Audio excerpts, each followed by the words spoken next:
Welcome everyone to video 1.2.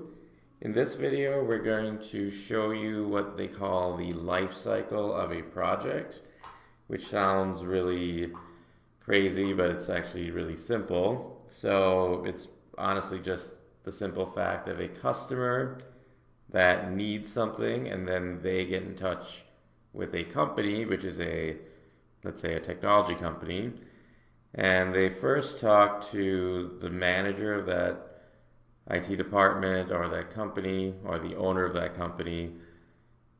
They initially talk through some details, figure out the requirements for whatever that project is, and then within this IT company, the manager is then going to talk to the technician or the employee of the company and is going to give that employee the details that they need to then start working with the customer and actually do the project. And the reason really that the customer doesn't directly talk to the employee is, one, they don't know this person. The main context that they would have would be the manager, and the manager is the person that really has to first talk to the customer and figure out if this customer is the right customer, if they already understand what they need, if this company can actually provide the service that the customer wants, because that's really the manager's job, right? The manager is there to vet things and make sure that this project actually makes sense and that it's something that this employee can actually do. Once the manager has done those types of things, then the employee at that point has the skill sets to work with the customer, figure out all the details of what they need. The employee will put together all of the documentation. They will make sure that the customer understands what the solution is going to be. And then really there's a few things that the employee shouldn't even do. For example, the payment terms as to how this customer is going to pay this company.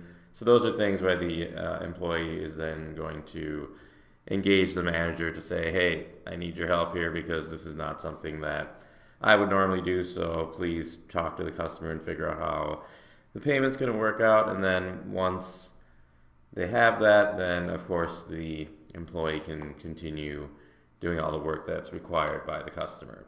So there are these roles of, different people play different roles within a project, and it's really important to understand who those are and why they exist. Because if you ever see different emails from different people and you don't understand the role that they're playing, you may intend to be really informative or you might want to help someone out, but sometimes you may actually give them the wrong information if you don't understand the role that they're playing within this project. So with that said, now that we understand who's going to be what, and just to review, I'm being trainee 01 when I'm the employee. You're going to be trainee XX, so it's whatever your trainee number is. I'm going to be Ted. Trainee is the manager role. The manager role that you're going to actually play is going to be your actual Transcend email. So, for example, if your name is Jim Swanson, it would be your jim.swanson@transcendit-mn.org Transcend email. The customer is always going to be customer dot and then trainee, whatever trainee number you are. So I'm going to be trainee 01 because that's the trainee that I was using for all these videos. You're going to be whatever trainee number you are, unless you're actually trainee number 1, which then you'll be actually using the same information that I'm using. So I hope that all makes sense. I hope that this will be really informative and take you through the path of what a whole project would have been. If you've done a bunch of these types of emails where you've worked in some kind of professional service before, or you've worked in a lot of corporate types of scenarios and you've done these types of emails, some of this might be review for you, but I still think you'll learn a lot as far as more of the technology side as far as the solution that we put together. So with that said, let's get down to the scenario itself, which is right here. So the background is you're an employee of this company called Artisan Consulting, which is a technology and business development consulting firm, which is just a company that provides solutions. Professional services is basically just a term for a company that figures out problems and solutions for customers. So in this case, the customer's name is Bill Hicks, and he wants to set up a small home-based tax company called Bill's Tax Haven, and they need some advice on what computer to buy for their business, which really is a pretty broad term, just saying, hey, I need a computer for my business. And, this is a common thing where customers will oftentimes think they know what they want, but they don't know about the details, or they don't realize that there's other things that they need. They may think all they need is a computer, but maybe they're overlooking a bunch of other things. And that's your job as a technology person, is to advise them and to bridge the gap of whatever they maybe don't know or things that they're not thinking about. Which really, we've all been there, right? You might have gone to a car dealer, for example, and maybe you don't know a lot about all the details of a car. You just know that, hey, I want a car. And I've roughly got this much dollars to spend. Well, that salesperson in that case would be the person that has to ask you the questions and make sure they figure out, well, what kind of mileage are you looking for? Is it a truck? Is it a minivan because you have a bunch of people in your family? You want to basically make sure you get all the requirements, right? So even something as simple as buying a car, there are the same pieces working there, where there is the customer and there is the person that is helping the customer that has to figure out all those details. So that's what we're going to do in this whole exercise. And just like before, in order to do this particular exercise, we need to log in to an email as all of these different people. So we need to set this up where we're going to be TED trainee, trainee XX, and customer all at once. So I'm going to go ahead and log in as TED trainee. I'm going to use Chrome for that. So you can go to portal.office.com. And if you do have a bunch of random emails in here from someone that's been using it before, you can just click on the X's here and then click forget. So you're kind of starting off from scratch. Okay, so I'm going to log in as first TED.trainee.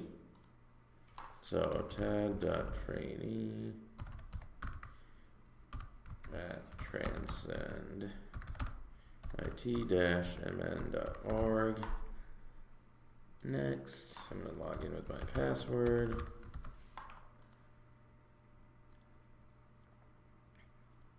And here we are, we're in our Office 365 email, which we've used at this point.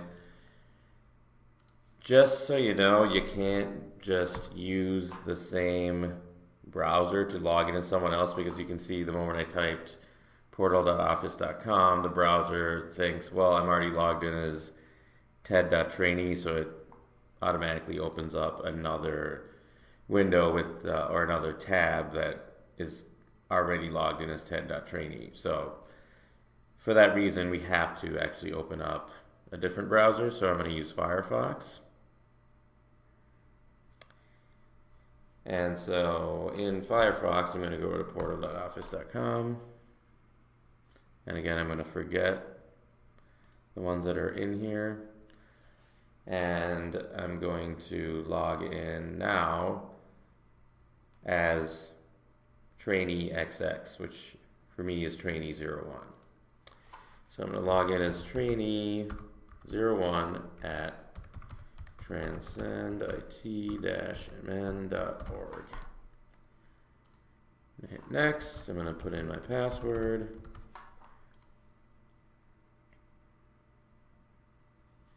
Okay, so now I can click on Outlook, and it's going to take me to my webmail.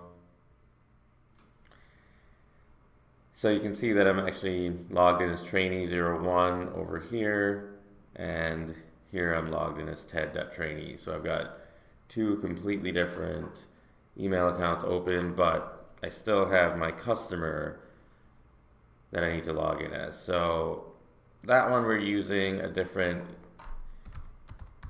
email provider, so we're using Gmail for that one, so I can open it up in the same browser, because as long as it's a different email provider, we don't have the problem where it's going to automatically log in as whoever you were logged in as before. So I can be on Office 365 here for ted.trainee, and over here I'm going to sign in as customer.trainee01 for me. So it's customer.trainee01 at transcendit-mn.com. Now this is a big difference from the other email, so notice before you quickly type .org by accident or whatever, this is intentional. It's supposed to be .com. So we're intentionally using a different domain that's hosted through Google that's not .org. So this is not a mistake. This is intentional. It's supposed to be customer.trainee, whatever your trainee number is, at transcendit-mn.com. Just want to say that one more time. .com, not .org. So I'm going to click next. And the password here is always the same. It's still time for work, just like always.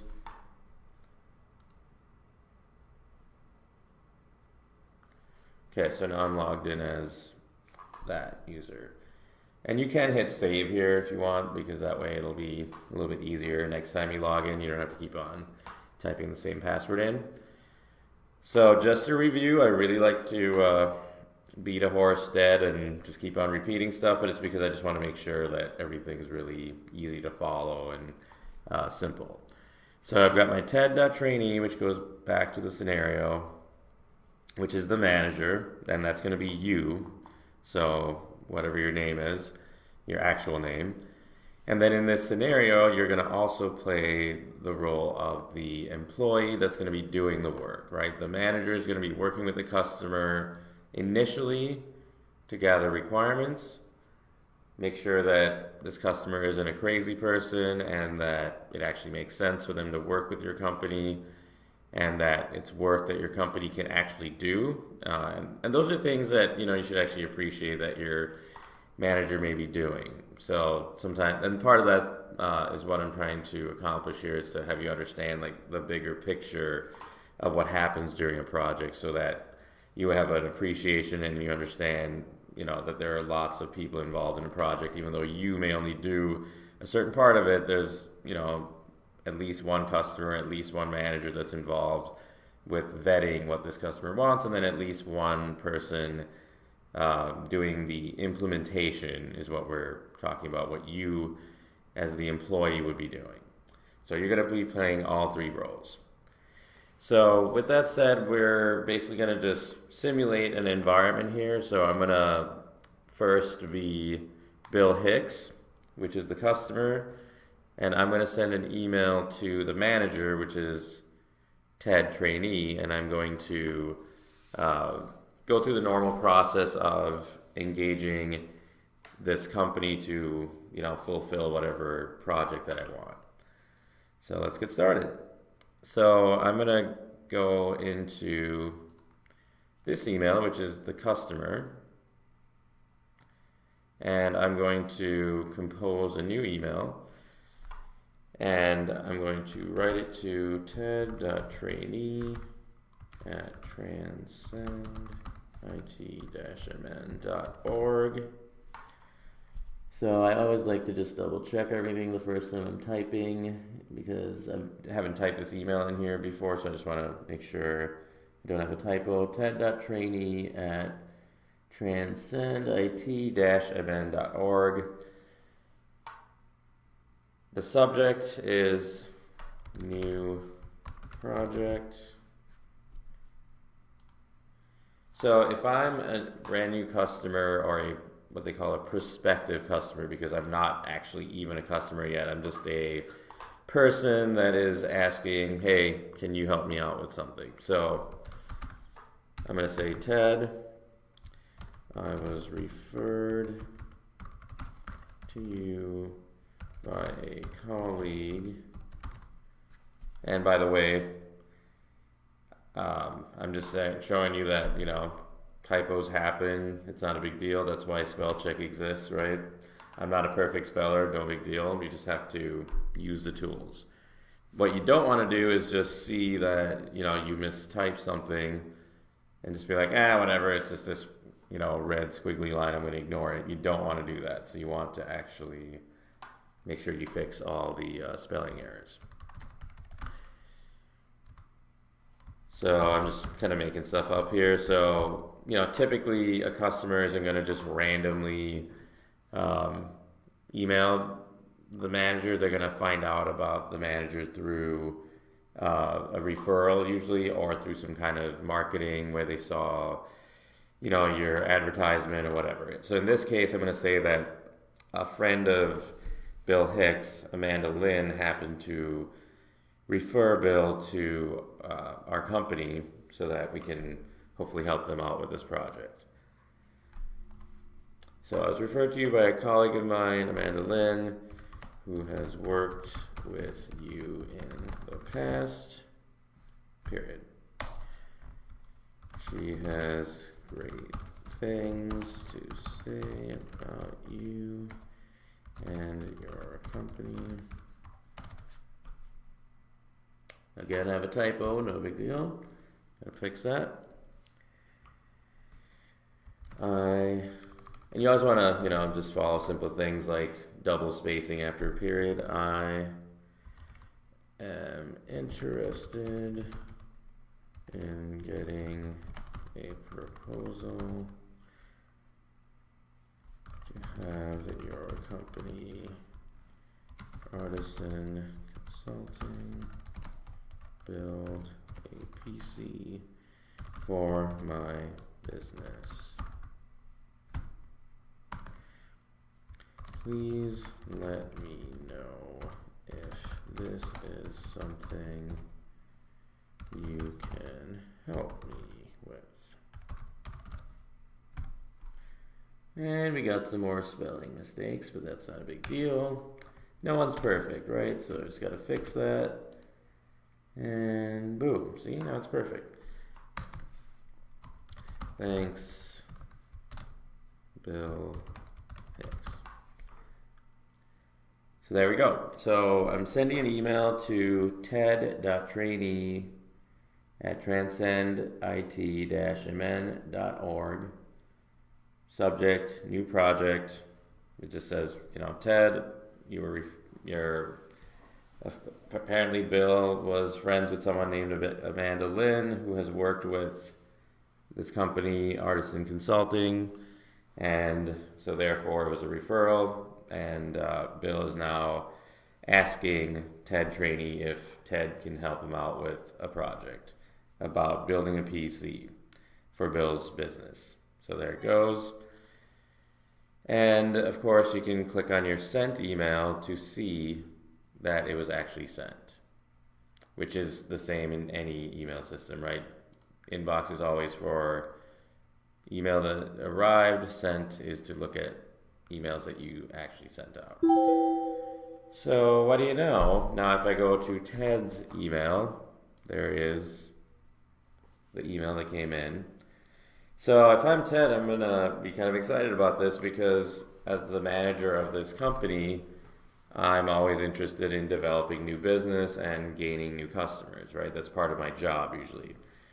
So I'm going to read this, and I'm going to be looking at, certain key parts in here that, okay, so this was a referral. Oh yeah, cool, Amanda Lynn, I think we did a great job for her, so that's going to make me feel good.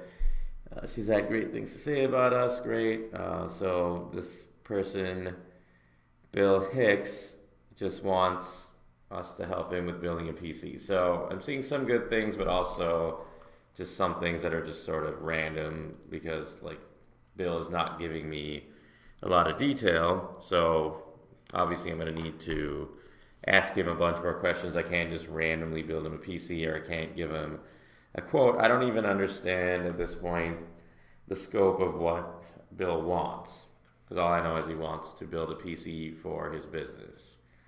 At this point, I don't even know the name of his business. So there's a lot we need to figure out. So, of course, as the customer, the manager, of this company, Artisan Consulting, you always want to make the customer feel good, because customer service is very important. You know, the customer is basically how we survive as a company. We need customers to pay us so that we can, exist as a company. So we always want to make sure that we cater to the customer, that we ask the questions in a really nice way. Also, just in case you're wondering, as a help desk person or a network operations person, you will most likely not be doing this type of project where customers are asking you to do things like build PCs for a brand new business.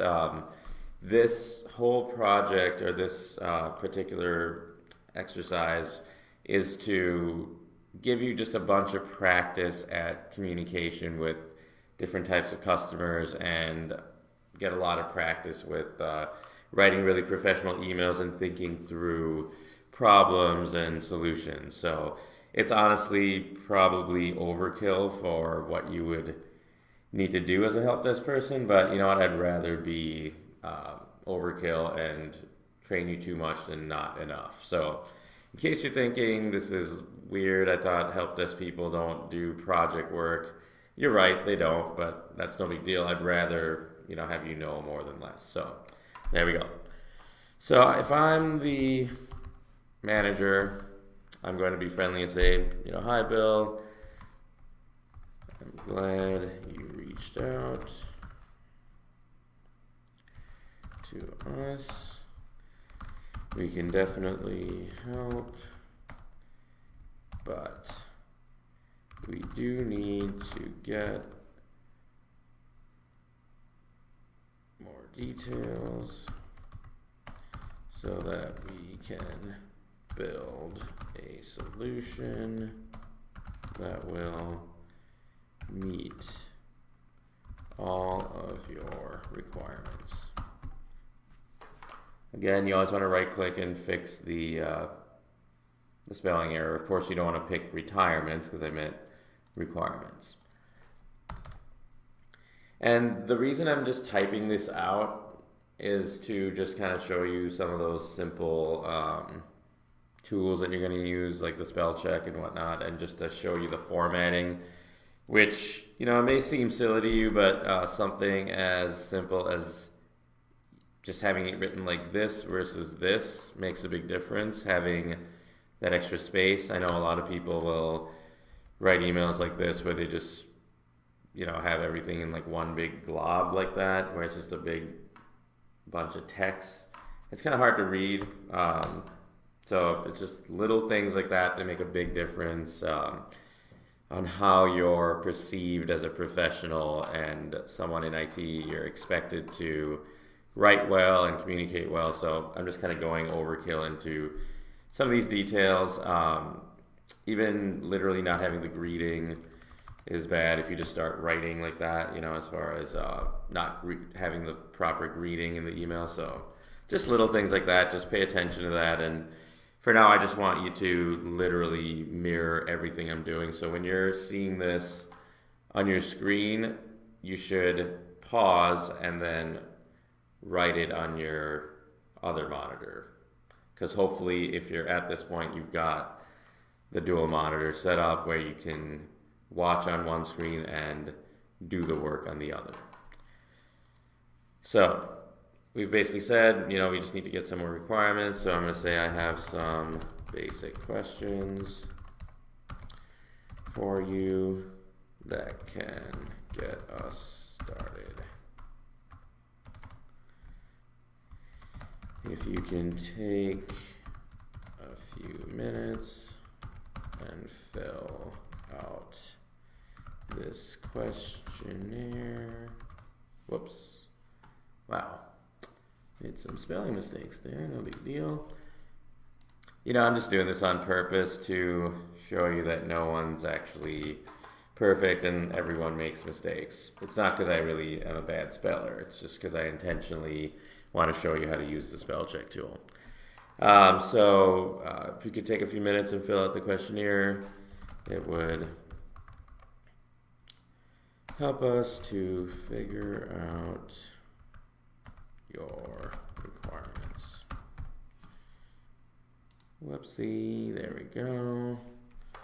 Again, I'm saying requirements multiple times, right? Because I want the customer to know that everything you do has to somehow tie back to requirements, because you can't just pull some solution out of thin air. You can't be like, oh, you need a PC, here you go. It's this one PC I found at Micro Center, and there you go, we're done. Because that's really doing the customer a disservice, because you're trying to show them the value that you can provide as an organization to give them even more than what they want. They may think they need a PC, but by asking more questions, you might actually be able to really help them out by having them, improve their business, by finding out that what they really needed was a PC and they needed better internet, which they didn't even think about when they called you, or they needed some software that they didn't even realize that they needed. But by you asking them those questions,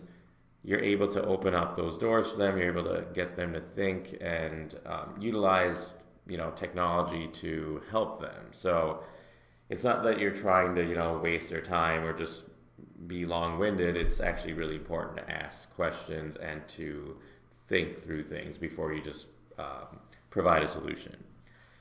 So what are the questions, right, that we're going to ask? So we're going to use a numbered system. So if you just do one, so I'm just going to erase that real quick. If you just simply do one period, it'll automatically use the numerical numbering system. It's going to start at 1, and it's going to automatically keep on numbering items as you type them out. So question is, what is the name of your business? Obviously pretty important, because if you don't know the name of the business, you can't even put together a proposal or anything. And then please provide basic contact details, main point of contact, which, technically you're not supposed to use acronyms. This is an acronym right here for point of contact, POC, but sometimes you can throw a few in there, but mainly when you write, you should actually do something like this.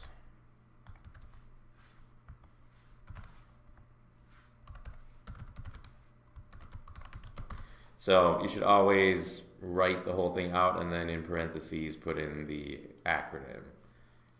So a lot of people don't really follow that because they're lazy, but if you do, it's actually really cool, and people will appreciate that you're always defining your acronyms that you're using, especially if it was, someone who didn't know what that acronym was. It's actually really frustrating in business in general when you run into acronyms that you don't know. So, and actually generally OV will be lowercase. So there you go. So we need to know the address, we need to know the phone number for the business, maybe the fax number. And also you generally want to know an alternative contact, because, what if this particular person is not available or they're on vacation or whatnot? You want to be able to get in touch with somebody else. So you can see when I hit enter, it automatically numbered it to number 3. So we're going to basically do this in what I'm calling a cooking show style. So I'm going to paste in the rest of it. I just want to show you just the simple formatting for this, but now that you've seen how to do this, it's really not rocket science. It's really simple, but I just didn't want to assume anything. So now that I've done that, I'm going to go ahead and copy the rest of it. So I stopped at number 2. So I'm going to just copy the rest of this.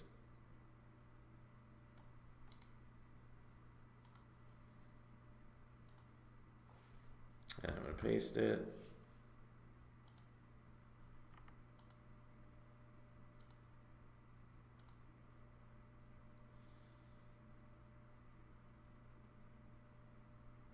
Okay, so for some reason it didn't quite like that, but sometimes you do run into these weird formatting issues where you paste something and it will not take over from the numbering scheme, so it's fine. I'm just gonna fix it real quick so you can just hit backspace and then enter. It'll automatically number. It only takes a few seconds. It's still way faster than typing it in. I had this all typed out in more like a movie script, so I kind of knew every step that's going to happen in this particular project.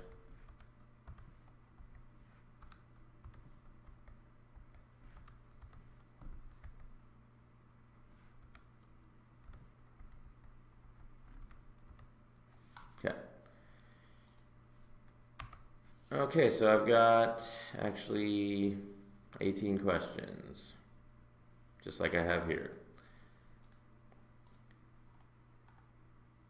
So let's just quick review them. So we're asking, what's the website for your business? You know, whatever, www dot whatever it is, high level overview of the project. So that's basically giving the customer at least an opportunity to elaborate on what they want, because you don't want to just do everything for them and just talk at them.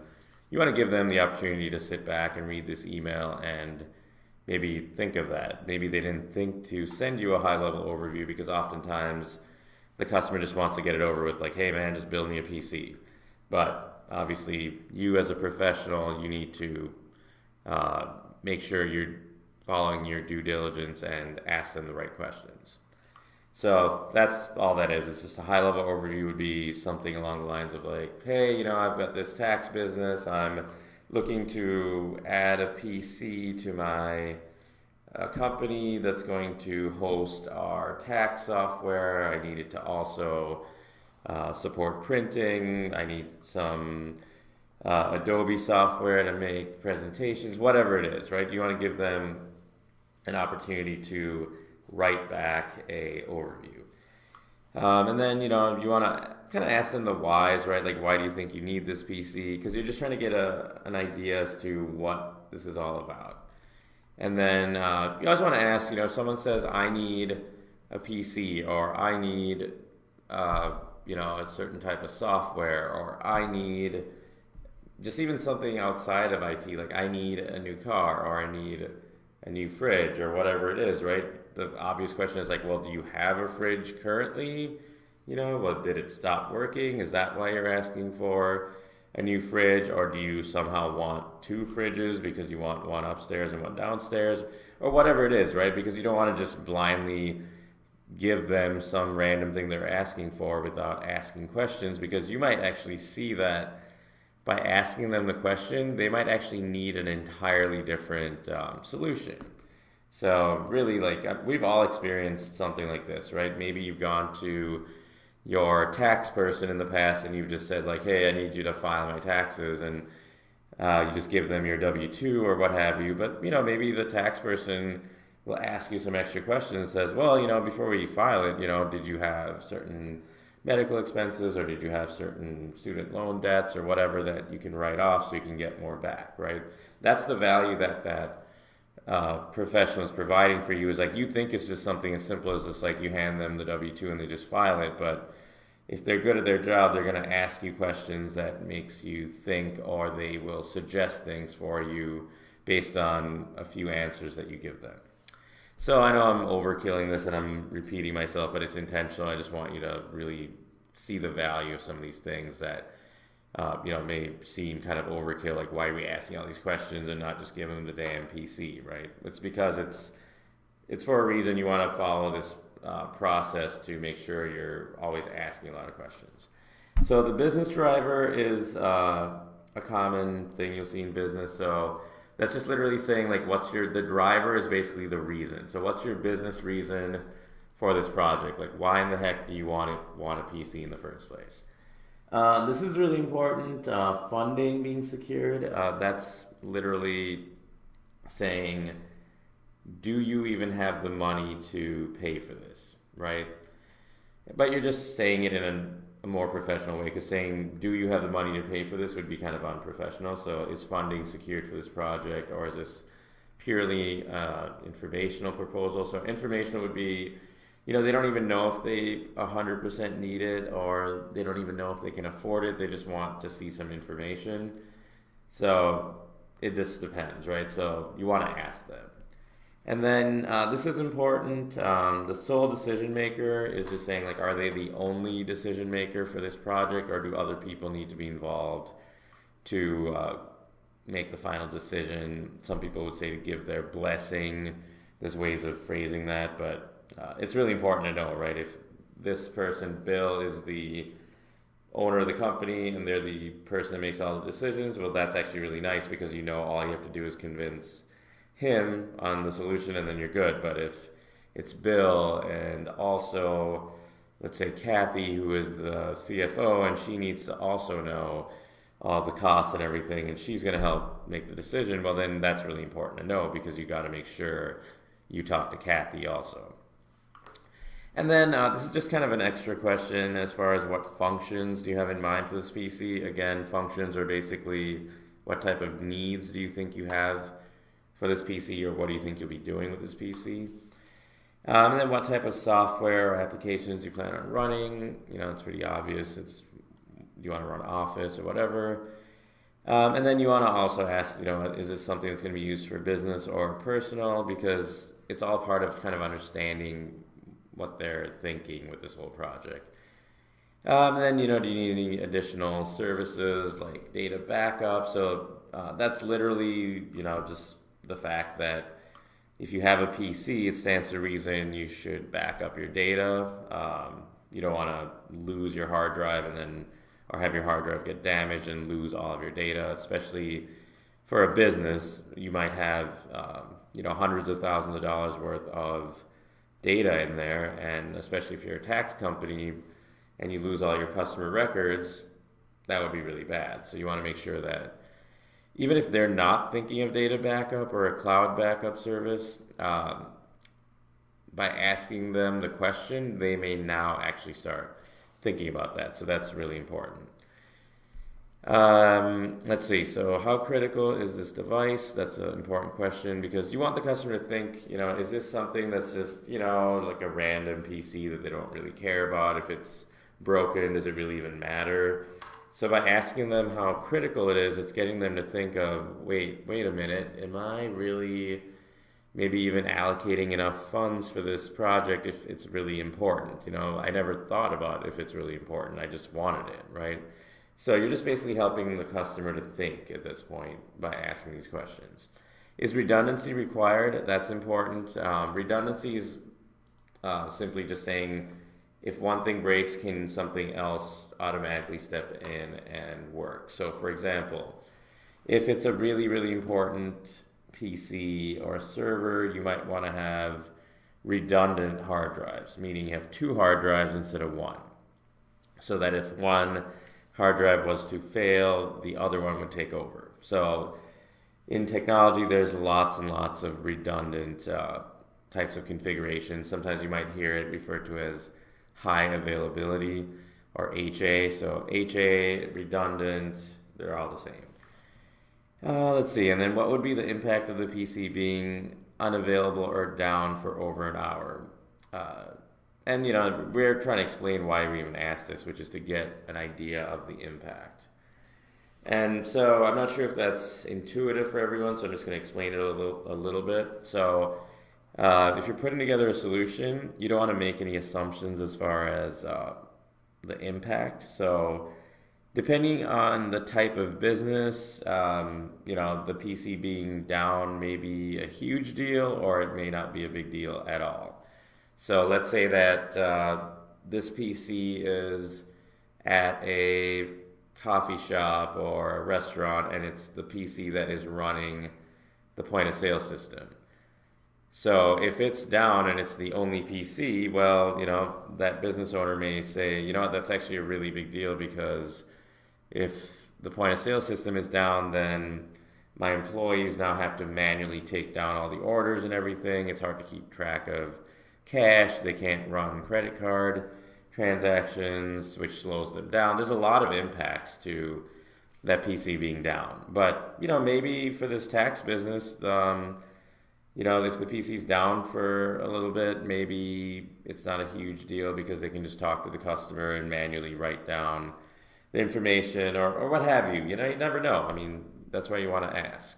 Most of the time, though, nowadays, most people view their technology as not really like minor. It's always a big deal if it's down, because people don't really want to use manual paper systems anymore. They don't want to be writing down orders. They don't want to have to take notes first and then put it into the system later, because it's really inefficient, right? We've all gotten used to using technology, so we want it to always be up and functional.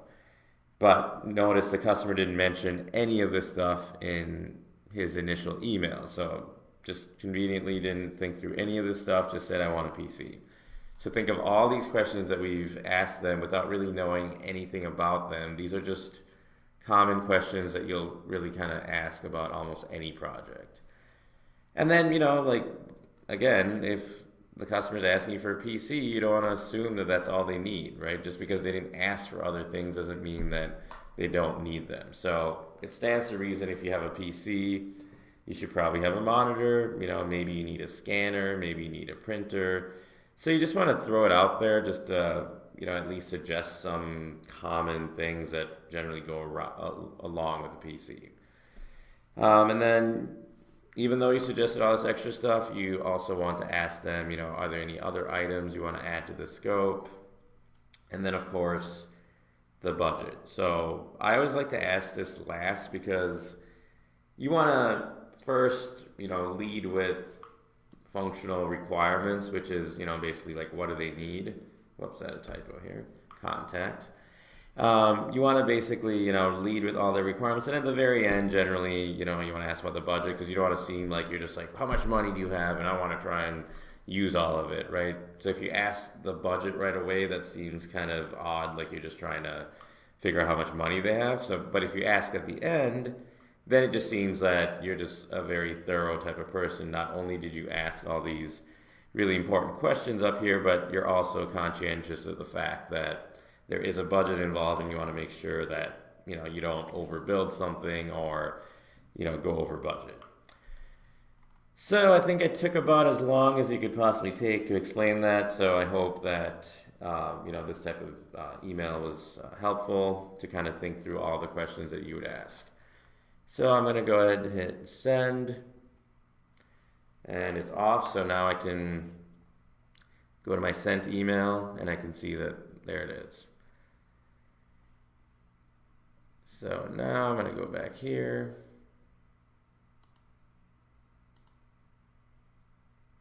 And if I click on inbox, now I can see that I have this new email, right? So I can click on it. So here was the first email that the customer sent, and then this is the reply. So now if I'm the customer, I might be completely, not in tune with technology whatsoever. I may be just oversimplifying things. You never know, right? So this email, for some customers, might seem great. Just others, they might think, wow, this seems really crazy and a lot of information. So the way that Bill wrote that first email, they were, he was just like a very straightforward type of person. So I'm basically playing the role of Bill, this kind of easygoing business owner who wants to just simply get a PC for his business. So I'm just going to reply to this, and I'm going to say, Ted, let's not overcomplicate this. Whoops.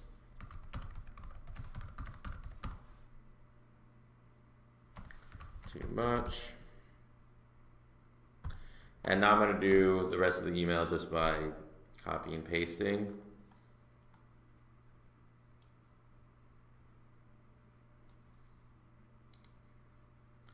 So I'm doing this because I had this all written out ahead of time. I want you to manually type this. So you will pause this video on your one monitor and then you'll type this on the other.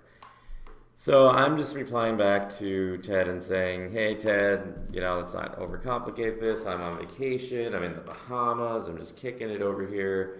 I just want to get the ball rolling. I have about $1,000. I just want to get this going, get a laptop that's going to run QuickBooks, Microsoft Office, and some other basic things. And this is for my tax business, which is called Bill's Tax Haven. And I need to move on this when I get back next week, so I need to know if these terms are going to work for you. So these terms meaning the customer is basically saying that the way that I'm wanting to do this, is this going to work for you? Thanks, Bill. So Bill's basically on vacation and he wants to just keep it simple and just say, hey, build a PC for $1,000. Let's not worry about all these requirements and all this stuff. Let's make it simple. So let's just go ahead and hit send. Hopefully you've written this exactly like I've written it out here. So then hit send.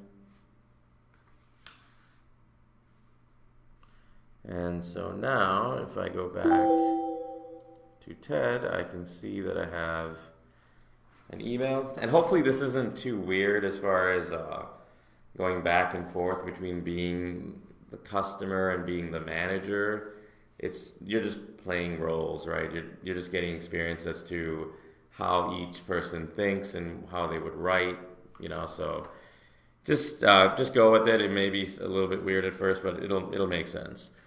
So here's this email from the customer now. So, so if I was Ted at this point, I would maybe find this a little alarming because, Bill's just saying, hey, I don't want to answer all these questions. I just want to move forward because I'm on vacation and I just don't want to deal with this, right? So if I'm reading this, I'm just kind of feeling like, okay, this customer is being really general and vague and they just don't want to kind of go through the details, which is a red flag, honestly. Like, this is generally not like the perfect thing you want to see. You'd much rather have had the customer actually take the time and fill this out.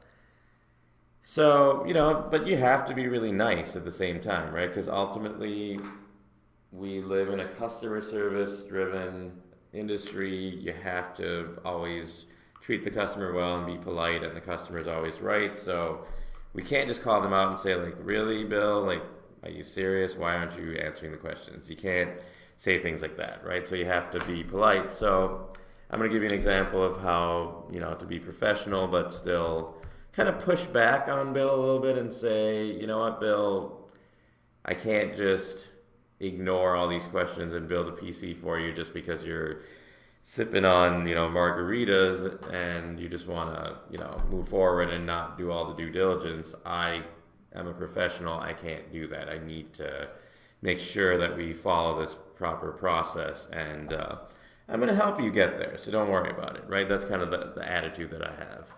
So I'm going to be nice and friendly and say, I hope you're having a great time in the Bahamas. Again, it's going to suggest spelling things, so you always want to fix them. I am pretty jealous over here in the frozen north. Now, again, like, that's just my style. I like to, really be engaged with the customer and just, talk to them a little bit in a personal way, right? Even though we're being professional, this is my style. I like to, have some fun with them and just be, friendly and whatever. Others may just totally not say any of this. Some people might not even bother saying, I hope you had a great time. They may just get straight down to business. This is just a suggestion that I have for you. If this works for your personality, if you're, that type of friendly type of person or whatever, think it's great, but if you want to update this a little bit when you're actually, out in the field, I totally understand that too. It's just a suggestion. So then I'm going to say I would like to make things as simple as possible, but I do need to have the questions answered so that we can come up with the right solution.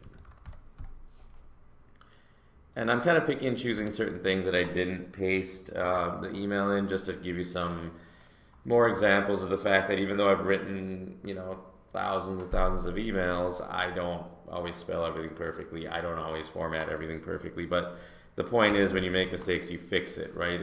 It's all about just caring about the fact that your emails look perfect and that they're spaced and things like that, right? So again, like, this email is very different from this. Like, just simply having that space like that, or this looks totally different. Like, this looks horrible in my opinion because it's just a big blob of text.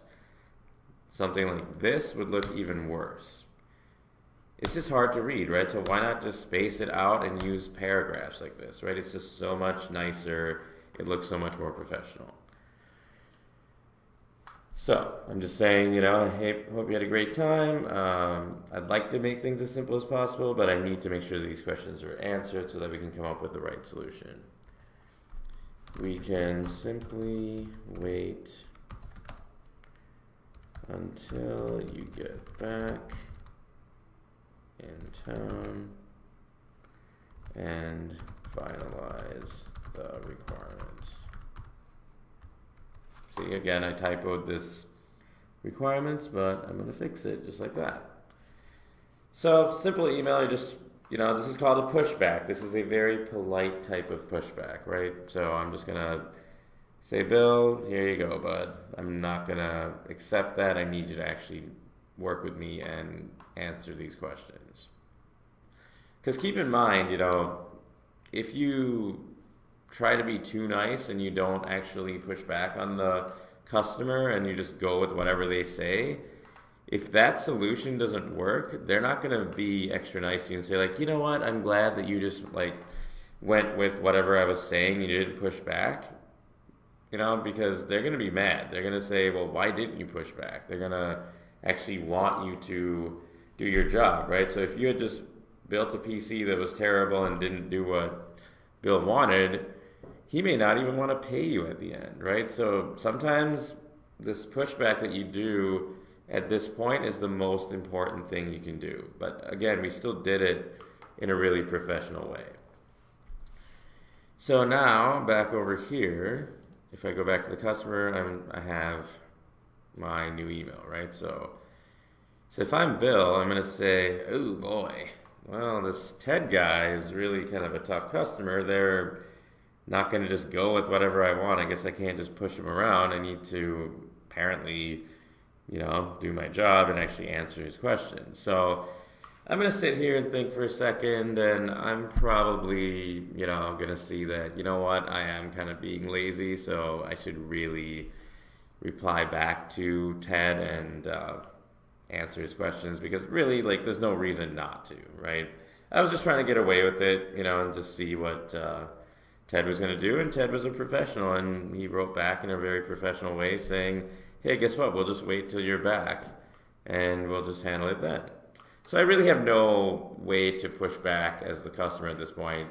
If I'm any normal type of customer, I'm going to actually take some time when I get back from vacation, and I'm going to actually answer these questions. So at this point, I'm going to reply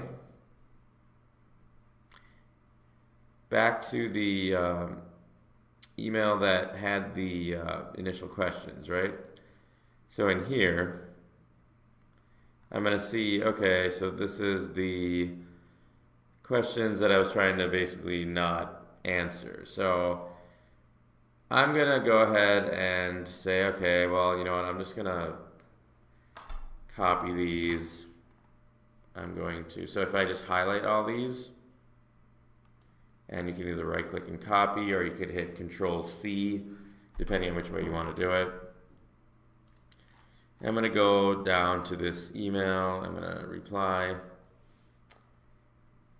and I'm going to just show you a little bit of this formatting that it's called writing something inline. So I'm going to say, Ted,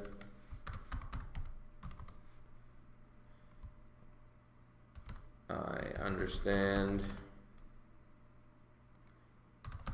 what you mean. You drive a hard bargain.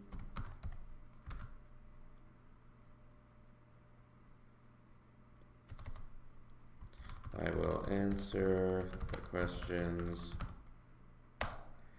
when I get back. Thanks, Bill. So if I'm Bill, at this point I've kind of given up on trying to just get away with it. I'm going to actually have to do some work, right? So again, this is just me picking the style of Bill, being kind of a funny guy, saying you drive a hard bargain. They may not say that. This is just a style, right? So I'm going to go ahead and reply just so that Ted knows, okay, I'm going to reply. So at this point, Bill's going to come back from vacation, and now I'm going to reply, right, as Bill. So I'm going to paste these questions, and I'm going to then say, Ted, please see my answers in red.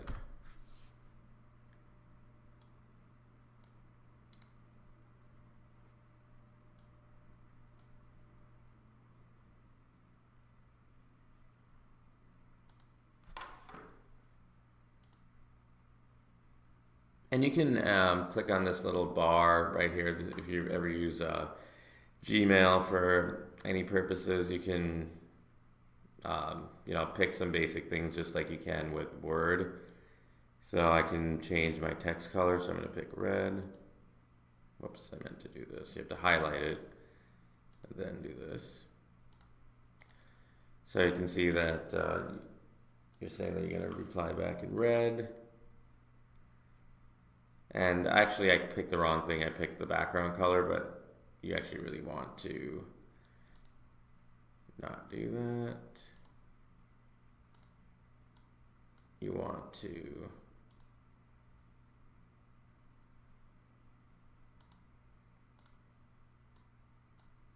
basically just go into here at this point, and so you want to answer the questions, right? So you're going to say,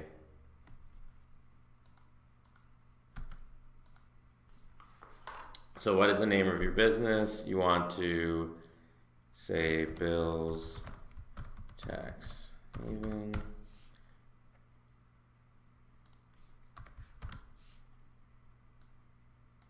So highlight that, go over here, and you want to basically make it just the text color in red. So just like that.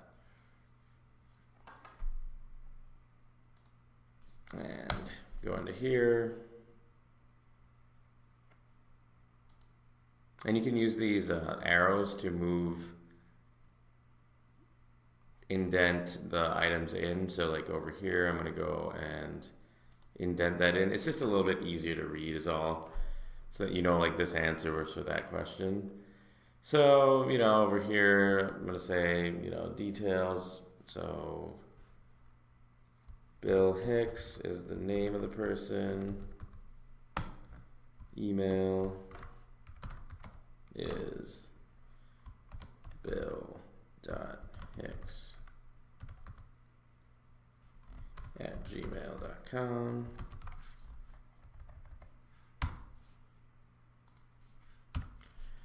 And you want to obviously make sure that these are red because you said answers are going to be in red, right? So I'm going to say text in red. So you get that. I mean, it's not rocket science. You just have to, hit enter, use these indent arrows to move it. So I'm going to just go ahead and copy and paste these answers.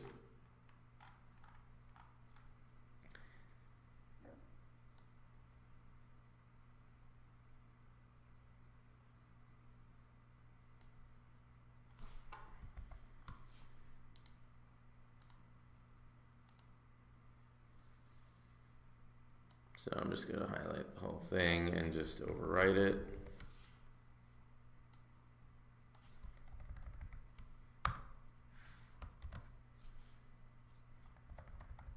And sometimes when you paste, it doesn't fully format everything, like you see that the 1500 got over here. So you just want to go over to it and then just hit backspace and just kind of format it so it looks better. So you just put it over there. So your email is going to look something like this, right? So you want to just manually type this in. I just didn't want to, waste your time by sitting here typing all this out. So this is all the sample information that you want to send to Ted. So I'm just going to scroll up here. So you've got all these answers right here. So you can go ahead and look at this, pause it, and then type all this out in an email yourself. And now that you've got that part, when you're ready to move on, then I'm going to scroll down here. So you've got questions 6 through 18 over here. So I have 1 through 10 on this screen right here. I'm pausing so you can pause and type it in, and then I'm going to show you the rest of them right here. So just go ahead and pause, and then I'm going to say thanks, Bill. Okay. There you go.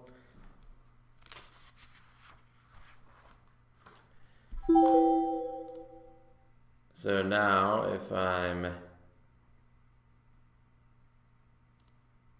Ted, I'm going to go into my email and I'm going to see that I actually got a reply from Bill, and guess what? He did decide to answer all my questions just like he said. So this is actually a really big deal because as a professional services company, this is exactly what you want. You want your customer to see the value in the questions that you ask and see that they want to actually answer them, right? So now let's kind of go into these answers that Bill gave. So name of your business, great, Bill's Tax Haven. You got the name of the person, you got the email, you got the address. Maybe a little bit of a interesting address, but hey, okay, you've got the phone number, fax, great. So Jen Hicks, you're like thinking, okay, it's probably a family, relative or something who works with him in the business. Interesting that you asked them for the website, and they're saying they don't currently have a website or a domain. So a domain would have been like, something like billstaxhaven.com or something like that. But, Bill's saying that he doesn't have a website or a domain because his tax business is more of a word of mouth type of business. And that's just basically saying that, he has built his business just purely from people referring other business to him, which is actually pretty common for things like a tax business, but it's still a little bit weird that he doesn't have a website at all. I'd say that's a bit old-fashioned, but it's not uncommon. Like it's out there. It's getting to be less and less common, of course, as the years go on, but you will see it at some point. And then, the high-level overview is saying you need a PC to support the tax and accounting software along with basic Microsoft Office. So this is still not a ton of detail, but it's way better than the first email, right? Because at least he is telling me that he needs some tax and accounting software, and then also that he needs Microsoft Office. So that's good. And then, why do you feel you need a PC for your business? He's kind of taking the easy route and just saying see above. He doesn't want to elaborate, which is fine. And then, do you currently have some other solution? So again, you want to see does he currently have a PC and he wants a new one, or does he want a second one? So he's saying that he has a personal laptop, but it's not sufficient. It's an older Dell laptop. It runs slow. I just want to start off fresh with something that will allow us to scale for the future.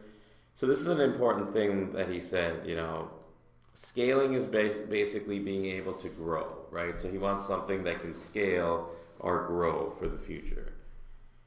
And of course, the business driver again is what's the reason for this, right? What's the business reason or the business driver? So mainly supporting payroll, tax, and accounting software along with Microsoft Office. Okay, that's kind of helpful. Is funding secured? Yes, that is very important, right? Because if he said no right here, that's kind of a big deal, because that would change the way that you view this project, because you might not want to necessarily put a ton of time into the proposal if he's not even sure that he has the money to do this. Are you the sole decision maker? Also, yes, that's great, because that makes it simpler to get paid. And then, what other functions? So he's saying C number 6. So this is basically just saying he doesn't want to type it over and over again, or he doesn't want to elaborate. He just wants to just say, read the questions above, or read the answers above. Same thing for here, what other software? So he's basically not saying there is no other software besides what he's already told us. Is this PC going to be used for business or personal? The reason you want to ask that is, it may change the way that you propose things if they're going to use something for personal use too. So just a quick example, if they wanted a desktop or a laptop and they're going to use, especially a laptop, if they're going to use it for business and personal, that means that he may take that laptop home and he might have other people use it, or kids that are using it, they might try to put games on it, or they might try to mess it up or something like that. So you might want to, think about putting a different type of antivirus or malware protection on that laptop, or things like that. It's just something that's something to factor in. But it's actually kind of simpler to know that it's 100% for business, so that's good to know. Do you need any additional services like data backup or cloud backup? The fact that he said no here is a little frightening, because it's just weird that if you're an owner of a business and you're saying that you're going to get this PC 100% for business purposes, but yet you don't want to back it up. So at face value, that seems a bit weird, but maybe, you want to give him the benefit of the doubt. Maybe he's just doing some really simple USB drive that he plans on plugging into the PC and backing up the data that way, or something like that. You never know. It's a red flag. I would definitely want to follow up with him on that, because that's just kind of odd. And then, this question right here makes this answer even more odd, because he's saying that, is it critical? And he's saying, yes, it is critical, but I guess I'm not sure what you mean by redundancy. So, here's an example of a term, maybe the average person who's not in IT, maybe they don't know what redundancy really means as far as from a PC standpoint, what would be redundant, right? So this would be an opportunity for us to get on a call with him and kind of explain what that means and provide extra value for Bill. Let's see. So what would be the impact of the PC being unavailable? I would not be able to work with clients, so the impact would be serious. So this answer right here and this answer right here is also further substantiating that not having data backup doesn't make any sense, right? He's saying it's important, it's critical, so you definitely want to have some kind of backup. And aside from the PC itself, is there any other peripherals? Like, and here's that thing we're talking about, like you want to suggest things, right? Peripherals, monitors, scanners, printers. So notice he like totally ignored the peripherals and monitors and scanners part and just focused on the printer. That's something you'll see what customers do. They don't necessarily read the whole question. Sometimes they just kind of focus in on one part of the question. So he just answered that he has an older printer that still works, so he should be fine. So again, that's a red flag, because if it's an older printer, you really want to ask him some follow-up questions like, how old is the printer? Does it print, fast enough for you? Like, does it provide enough pages per second or pages per minute, I should say? Are you happy with it being, black and white, but you want color, or, whatever it is? You just want to ask some follow-up questions, because someone just saying it's an older printer is also a sign for me that they're probably actually open to hearing more. They're just trying to basically like simplify things, right? So Bill's also like a simple kind of guy, so he's just like, this older printer is fine. But to me, that's something I can follow up with. Are there any other options or scope to add to this project? He's saying no. I doubt that, because just seeing this so far, I'm thinking, okay, Bill is not the most detail-oriented person. I'm going to need to ask them even more questions. But it's a start, because at first he was just saying, don't ask me any questions, just build a PC. But at least he's gotten to the point of answering some things. And also he's provided the budget, which is really good to know that it's $1,500. So that is incredibly useful. It's gotten us to a point where we now can kind of chew on this and think about this and think of what follow-up questions we're going to ask Bill. So that's the end of this particular video, which was really part one of a few videos that we're going to have to finish this whole scenario. So I hope you got something out of it. I know this is kind of long for just a couple of emails that we sent, but I want to really take my time and explain them to you. The other videos that we're going to do are going to be much faster, because at this point you've seen the process to write them, and you've kind of seen how we're asking questions and things like that. So I'm going to follow the whole cooking show style of just pasting the emails in moving forward, but I want you to actually type them in manually. So that's the end of this video. If you have any questions, of course, just like everything, you always want to ask the trainer. I'll see you soon.